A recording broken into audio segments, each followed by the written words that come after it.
Geyimiz, hüququmuz biridir, şagirdidir hamımızın adı da.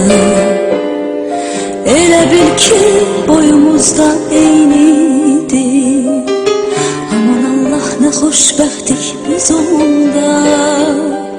Bir müəllim töhmətiydi dərdimiz, bir töhmətdən için yanırdı. Hələ onda bilmirdik ki bunu biz, bir gün necə həsrət ilə anarıq. Dünya hələ bizim üçün nağıldı, min arzula alışırdıq, yanırdıq. Özümüzü biz hamıdan ağır, özümüzü nə bəxtəvər sanırdıq. Məktəb illəri, ömrümün ən şirin duyğulu qayğısız günləri, hər anı bir ömrə bərabər seyirli günləri, ən təmiz arzulu günləri.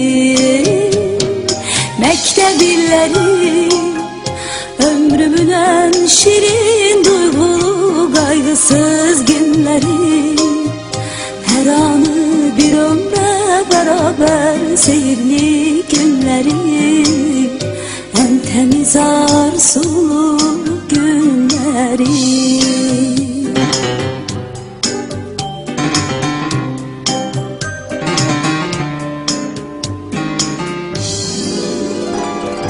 Hələ onda bu dünyanın şərindən, yalanından xəbərimiz yox idi.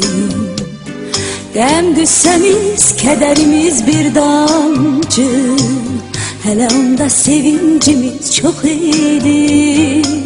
Yazılanı bir sevgiyle pozmaqda bizim üçün nə asandı, nə asan. Xəbərsizdik ömrümüzə biz hələ, taley yazan pozulmayan yazıdan.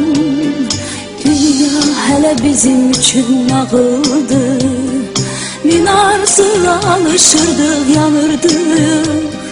Özümüzü biz hamıdan ağır, özümüzü